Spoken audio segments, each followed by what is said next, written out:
Okay, so we're gonna begin to brown the chicken. I've seasoned the chicken really well here with some salt and pepper.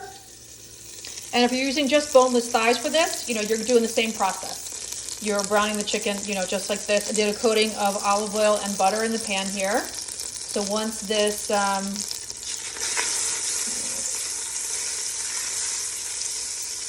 gonna add the chicken pieces along here, and you are going to just let them brown.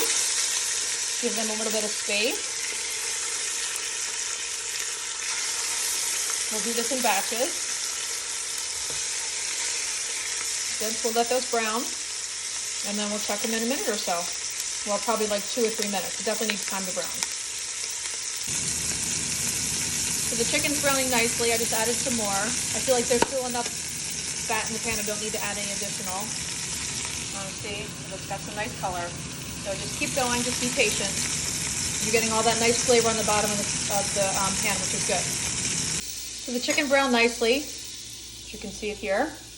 We just added another little pat of butter there, and I'm going to add a little bit of olive oil, and then we're going to add our vegetables. So you can see over here, we have our onions and celery and carrots, and there's our leeks, and here is some fresh lemon thyme that I roughly chopped from the garden. It's so soft. I didn't worry about taking it off the stem because I pretty much just picked off the tips, which are really soft, so I think they'll be just fine. And we're gonna start to brown those up nicely. One thing is that when we add our veggies to this here, we're definitely gonna need to add some salt because you really wanna sweat the vegetables, and you won't be able to do that without the salt. So just to kind of give you a little example here. So there's some good amount of salt there, one more little pinch there. And we're gonna let those cook. You can also cover it at this time if you want, and that will help just kind of sweat it along. Because you really don't want to brown them, you really just want to sweat them. The vegetables are coming along nicely here. We're going to go ahead and add our thyme. And that was about a tablespoon of fresh thyme. I did use the lemon thyme because I think that's just so lovely. It will add some nice flavor. I'm going to chop up the garlic and then add the garlic in a minute, and then get some white wine ready. Okay, a cup of white wine is going in. We're going to bring that up to temperature, let that reduce for a minute, and then we will continue on with the broth. So the wine reduced nicely, and I'm going to go ahead and add the broth, which is 5 cups of chicken broth. If you're going a vegetarian route, then you could use a bean broth, or obviously homemade vegetable broth, or store-bought as well. In goes the potatoes. And then we're going to also add the bay leaves. We're going to add the chicken back in as well. And we'll continue and go from there. So we have this last piece of chicken here to go in. All this little collective juices, we're going to use those.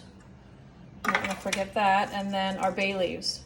So don't discount the bay leaves flavor that they impart on a dish. They're really, really important. These bay leaves I pulled from my garden as well. I have a little tree, and but that tree comes in the winter, so you don't leave it out there. But anyway, so don't discard the flavor of the bay leaf because it really, really does add a nice complexity of flavor.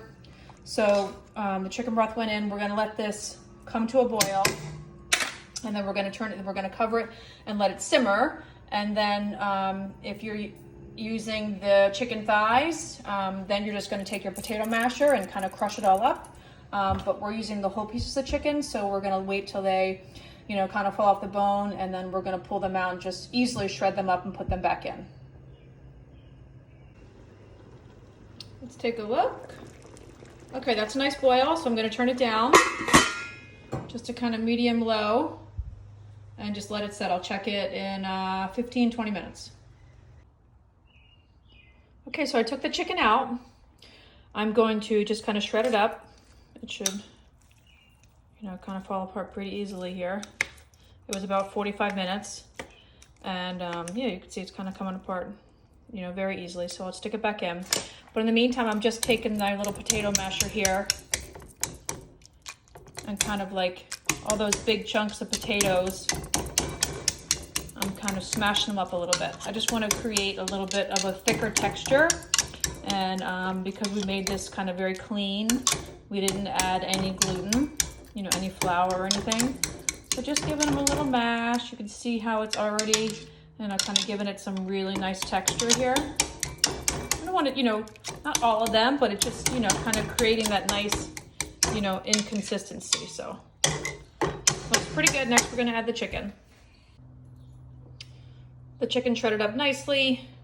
There's the bones. I just used 2 forks to do that, and it worked pretty well. Like I said before, you know, this option is a little bit more work, but you could just use the boneless thighs as well.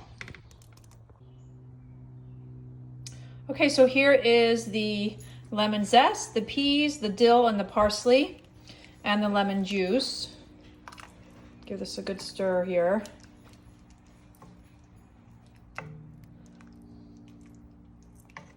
Let's see, it has really nice, yummy texture. I also have some lima beans that I'm gonna put in. Those and the peas were both frozen, but I think they just are gonna add a lot of nice texture. So I'd say about a half a cup.